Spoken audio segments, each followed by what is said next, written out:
Hey guys, what's up? It's Jules and welcome back to our channel. So a couple of videos ago, we were giving you guys a life update and we touched on a topic a little bit, but we told you guys we were gonna give you a full video dedicated to it. Yeah. So that's what we are doing today. So as you can see by the title, it's gonna have to do a lot with babies and us finally getting to our journey. And how we're feeling, and you know, we have multiple ways and multiple things we've been thinking about, so we thought we'd just share it with you guys because it's sooner than later. Yeah. So first off, we have a really big update coming soon, which you guys will find out in the next YouTube video that we post. Really? So is it the next one? It is. It is. So you guys will understand, like, we feel like we're on a whole new journey in our life since the engagement. Everything like feels so real. Everything feels like it's falling into place. Yes. Like I have wedding dress shopping soon. We have our wedding venue. We're getting married next year. Yes. And we're at the point where we realized we are going to be ready for baby number 1 next year. Yeah. Which is really... It's crazy to say because we've made videos before like, guys, we're not having a kid anytime soon. Like, don't even think about it. But now we're hitting you guys with like, we're ready. And for us, you know, we have to take other steps instead of just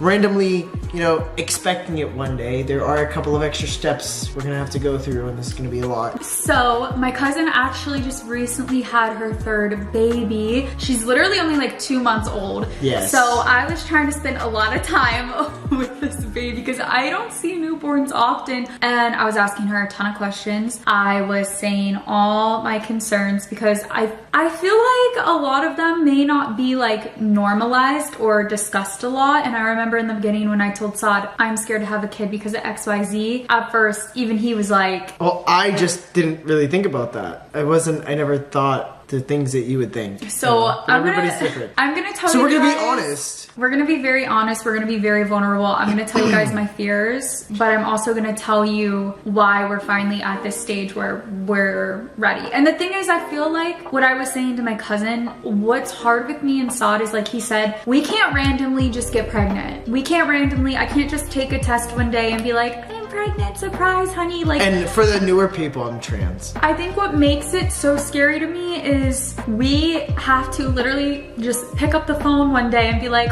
we're ready to have a baby today. And like, well, not today, but start the process. Essentially, you know what I mean? Yes. Like, we choose the day that it happens. Whether it gives we or basically takes. paved this child's life. We're picking a zodiac sign, essentially. Like, you know what I mean? Yeah. So I think that's why it's a lot more pressure and why it's been a scarier thought. And, you know, but I feel like there will never be a time where you're not scared. Like, I feel like there will never be the quote unquote perfect time where you're like fully ready. Yeah. But I do know that it's something I want, and it's something Saad has wanted for so long. I just haven't been ready, and I always told him when I turn 28, we can have kids. Which is next year. Which is next year. Which is crazy. And we're gonna be 28, but I also wanted to be engaged and married before we have kids. So this is a perfect balance for both of us because I get what I want. Yeah. And you get, well, I want a kid as well, but I'm saying like, and you want to get married as well. But you know what I mean? Like a compromise.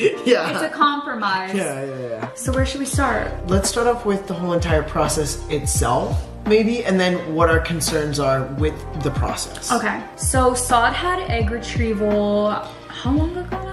2 years ago? Well, it was right before I started T. So probably almost 2 years. Almost 2 years, I would say. So he had his eggs taken out and frozen so that we can have a child using his egg because he was gonna start testosterone. So he had to get his out sooner than mine because a lot of you are like, when are you getting your eggs removed, Jules? Because for those of you that don't know, we are using a surrogate. I'm not carrying the child because of health issues I have. And yeah, that's all I'm gonna say about that. But I didn't have to freeze my eggs as soon as Saad because I'm not going on testosterone. And you didn't have to take out, or you're not going to have to take out as many as me. We luckily got, I think, healthy, 28. vital 28. Which is crazy. So that was like, not to say like we're not gonna have like a bunch of kids, but a lot of the, you know, when it comes to the egg retrieval, sometimes it doesn't take and, you know, all of that stuff. So I wanted to get as many out as possible. And up next is Jules. Yeah. So I am 27 now. Yeah. So I do need to do it soon. I feel like it's a good time. They suggest doing it like before you're 30.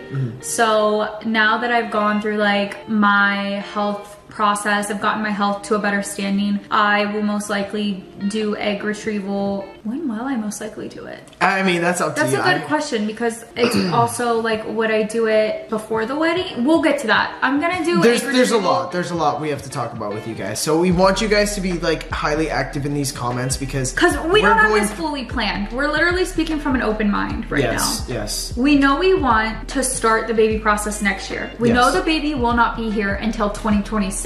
So like the pregnancy, the surrogate will be pregnant for 9 months. Are we making sense to you guys? Like, it's you. Don't say we. It's you. It's you. Oh, it's you. The pregnancy will begin in 2025. Yes. And it's gonna be a different journey for us, because you guys are gonna see me not pregnant. And I feel like most couples, you know, you see them, they have a lot of baby videos, they're pregnant. I don't know what that's gonna look like for us, because I don't know much about surrogacy. I don't know how in contact you are. We have a lot of information we have to find out, but we are going to be reaching out really soon, actually probably in the next couple months, so we can start asking questions, figuring out what we need to do, figuring out sperm donors, etc. So long story short, basically the process, I mean, I hope that made sense. To sum it up, we we will both have egg retrieval. Sod's is already done. Mine isn't yet. Yes. We want 2 kids total. Yes. But we only want to start with 1. Maybe more. We don't know. Okay, we're gonna start with 2. Okay. But well, technically, we're gonna start with 1. Yes. Okay, and 1 will be Sod's, 1 will be mine. We always said we're gonna do Sod's first, but this is what we've been thinking lately. These are the concerns. Now we're getting into the concerns. Now. And let us know, guys, in the comments, like what you feel, because we were talking about this and we've been talking about this, so. I've had this concern for a long time. I think it's just feeling real to Sod finally now, because it's coming up. It's closer. And I would like your guys' opinion if anyone's been in a similar situation. This is nothing personal against anyone, any family member, nothing whatsoever. It's just a fear, and I think it's a fear that we would have no matter what. We've always been like, oh, we're gonna use Sod's egg first. Yes, but that's always been like the plan, but we don't know if we want anyone to know whose egg is whose, if that makes sense. And this is what we were first going to do. We were gonna first use my egg, you know, have the whole entire baby process, and then do Julia's. But in the beginning, yeah, when Sod said that, I was like, okay, but I would prefer if no one knew whose egg we used first, because this is what I fear. Natural favoritism. I'm not saying anyone's actions make me feel that would happen. I just feel like it's a normal fear. I feel like that's a normal fear. I do not want Sod's family favoriting Sod's egg more than mine, and vice versa. I don't want my family favoriting my egg more than his. I want this to be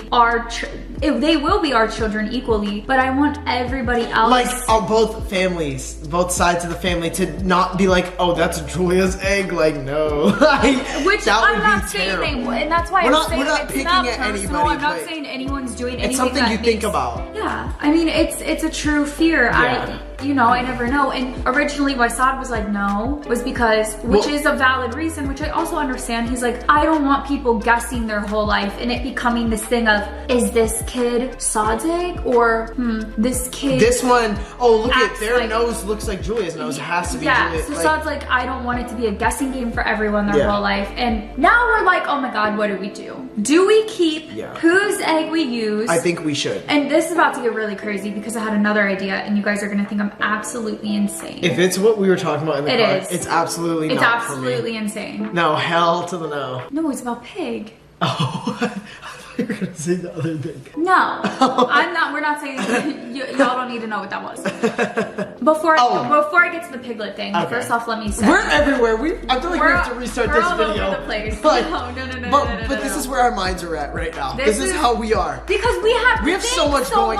Also, we have a lot going on right now behind the scenes. We would have had a kid by now if we could have a kid naturally. Yes. I think we would have. I think it would have happened. Yes. But it can't. So you see, our minds are running 1,000 miles a minute of what's the best decision for us and this child. Okay. Yes. Let me explain the sperm donor because I skipped that, and then I'll come back to what I was saying. Wait, can we like really? Let's stay on track. So, right. For my egg, we will use a sperm. We're using this whole facility, the place that did our egg retrieval.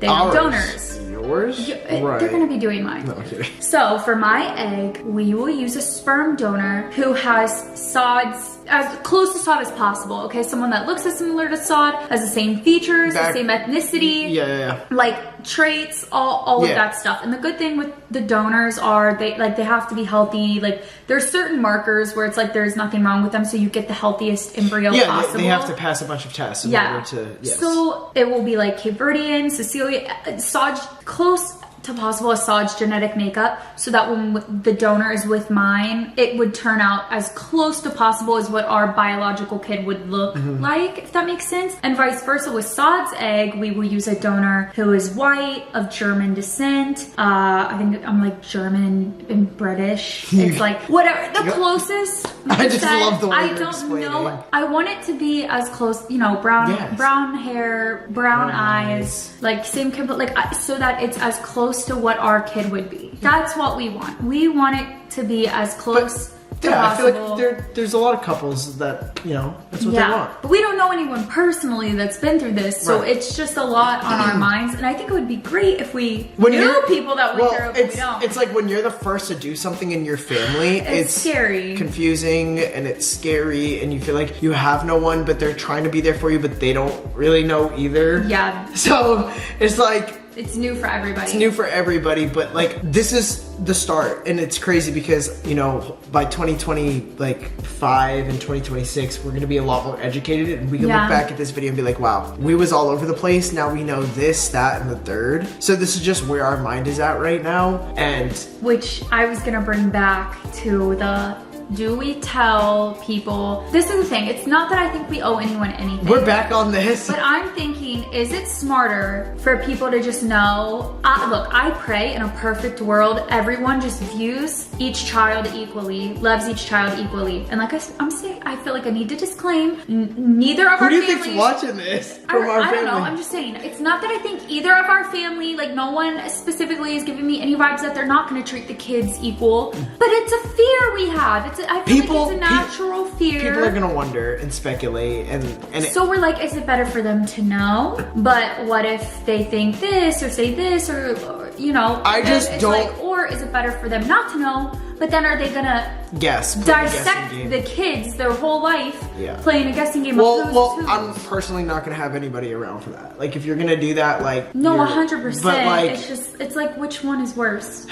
I think. Thinking about it more, and we're still gonna think about this. Personally, I think like you should probably, get my eggs out. And then this is where I was also gonna go. And this is where I said, you guys are going to think we're absolutely crazy. I think we're gonna do egg roulette, but Piglet is going to pick whose egg we use first. I mean, no, look, I know you guys are probably laughing. Somebody's jaw went like this. Jaw drop. But we love this dog so freaking much. I think we are literally going to write on a piece of paper. I said this in the car. Mom or Dad, Jules or Sod. Julia, Sod. And whatever paper Piglet goes to is whose egg we're using first. And in that case, then we will tell nobody. And Piglet decided That's the only one that knows. Yes. That damn dog is the only one that's gonna know. Our firstborn. And that is like a story to tell that child, like down the future. And that always will keep like piece of pig. A piece of pig. Are we crazy? I don't think that's crazy. I really don't. Like I think that in a beautiful world, like that's not even something you would be stressed about or nervous about. Yeah. Me too, but it's something that You know, I'm even scared of the internet as well. Like, first off, we already decided we're not gonna show our child's face on the internet. There's too many scary people out there. But still, when we talk about our kid, you know, I was like, my fear is I'm so scared of passing along, like, not that it's end all be all, but I obviously want our kid to be as healthy and happy as possible. Right. And I don't want to pass my anxiety down. I don't want to pass my autoimmune disease. What if, you know, my egg ends up with the autoimmune disease and then it's like, giveaway. This child is Julie. Like, but I also can can have some underlining stuff going on. I know. You just don't know. I know. I just like, I'm like, is everyone guessing their whole life? Yeah. Better, like, or just no, like, it's a conversation we've been having. Yeah. So yeah, if you guys have any, obviously we're gonna go off of our gut at the end of the day. What did you just say? We're gonna go off of our gut at I the end didn't of the hear day. you say that. But, you know, I think it would be nice to have outsider opinions on what you think about this whole take on if we tell people whose egg is whose. Like, should we tell you guys too? Do you think we're, you know, freaking out for no reason, or, you know, is it a concern you would have, or if you've been through it, like, let us know how you navigated it. I feel like recently on YouTube, everybody's been like, which I'm happy for, and thank you for all the comments for Pig, but I feel like they've been our people. Yeah. Like, we've been really going through and doing a lot. And there's still more to come, like, good. Hopefully there's no bad. But, like, we've just been, like, we've been reading the comments even more than we've ever have. You guys have been our support system. And recently, yeah, it's just been a lot. So, like, this might sound stupid to, like, ask you guys, but if you do know anybody or you have information, like, we're gonna do our due diligence. At the end of the day, like, we are going to, you know, do the research and, you know, watch videos and talk to the right people, but, like, you guys also do matter, and we care about you guys a lot, and you guys really know the right answers a lot of the time that we usually wouldn't know. So it's just, obviously we've all grown together, and I just want to say thank you to the people that are here, that are watching. Also, if you have advice on how mothers can handle holding babies, because when I was Practice. holding my cousin's kid, I was like, how do you do this? I'm too weak, my arms give out. I said I was gonna practice with pie and start carrying pie around the next year like a baby, but You're out of breath. that's what I'm saying. You need to work out. I need to lift weights. Pilates ain't enough. You need stamina endurance training. These infants are heavy. Like, I was holding my cousin's baby like this, and this arm, I literally felt the muscle protruding. And I'm just like, mothers, like, how do you? wants uppies? Here, come here, Bobby. I give you up. Pudgy wants Give me uppies. my bag. Pig wants uppies. Oh, Piggy cannot have uppies. Let me try to hold him like a baby. I can give her uppies, but not you. You Ah! know, my arm already hurts. So mothers, how do you do it? How do you get that strength so naturally? It's a natural instinct. I'm That's gonna what it is. But we are going to be recording this whole entire process, and we're going to take you along with the journey. It is going to be starting, I would say, fairly like soon. You know, the process of it is going to be starting soon. So And this we need is. to get answers to our questions sooner than later, as in like calling. Which, again, we are going to be doing. It's just, I don't want people to think like we came on the internet to be like, we don't know what we're doing. Like, no, like, this is like the first, like, episode. Like, this is the for real moment. Like, we Yeah. might have had baby videos in the past, and like the 24 hours being pregnant and stuff like that, but like, This is like, it's getting real. this is like, hey guys, you know, we're starting to get really serious. We're talking about it a lot more than we ever have in our whole entire lives. You know, the place that did my egg retrieval is most likely where you will be getting yours, and they also do the whole IVF, surrogate, sperm donor. They do everything. Yeah. We are gonna look at other places. We're gonna just check places out, and we are going to be doing our research, but this is... I also refuse to get put to sleep for egg retrieval. Girl. So if Warsad got his eggs removed, won't do it, I will go somewhere else, because I know there are people that stay awake during it, and I'm not getting put to sleep. My experience was a little bit different because I had to get so many out, and Sods also scarred me a bit because it was the most, I mean, you tell them I shouldn't. it was brutal. It was really brutal. It was painful. It was probably the worst pain I've ever endured in my whole entire life. Yeah. I had Lyme disease. I broke my foot. Got attacked by a dog. Like, I don't want to feel like that. That is number one. I did forget the feeling, because you do forget feelings, but all I know is that was the worst pain I've ever See, and then the only other person I know that's been through it is Francesca Fargo, and she said that it was super easy. Go with her. And I'm pretty sure she was awake for hers. I Go could with be her, wrong. too. I didn't ask her, but she said it was super easy, super quick, took like a week. Exactly. Yours took like a month. Mine was So very I might cautionary. take a trip to California if they can ship those eggs, because freeze them up. hers seemed so easy. Mine was. And yours was a nightmare. Yeah. So I'm terrified. So we're gonna, do our due diligence. We're gonna get some information here, information there, and this is basically the start. Yeah. As you can see, Don't have it all figured out. we don't have it all figured out, but I'm sure when we come back to this video, like I said, in a couple months or Yeah. even a year and a half, we're like, wow, y'all were clueless. That's not even how that part works, or that and that and that. So Yeah. this is the beginning. This is the steps to baby number one. Let us know in the comments below what you guys think about everything that we've said in this video. We're gonna be replying, and make sure you subscribe, because this year and next year I feel like are going to be really big, game-changing years for us, like very life-changing. 2025 is probably going to be like the biggest year of our life. I agree. I feel like Slash 2026. I feel like we've ended 2024 on a really good note. Oh wait, 2024 is huge already too. The engagement, yeah, but it's leading up to a really Yeah. good 2025. Anyways, alright guys, we are going to end this video here. We hope you enjoyed our baby talk. Yeah, And we do have baby names. but we're not telling you. Yeah. Wait, I forget our new baby name. Okay, we're ending this. No, I remember it because I came up with it. I came up with it. Oh no, we're not doing this Yeah, again. I came up with it. No, I Alright, came up with it. We're gonna end this video here. We Wow. hope you enjoyed this. Give it a thumbs You're up. gonna say you made our We love you kid. guys. I We'll mean, see you later. no.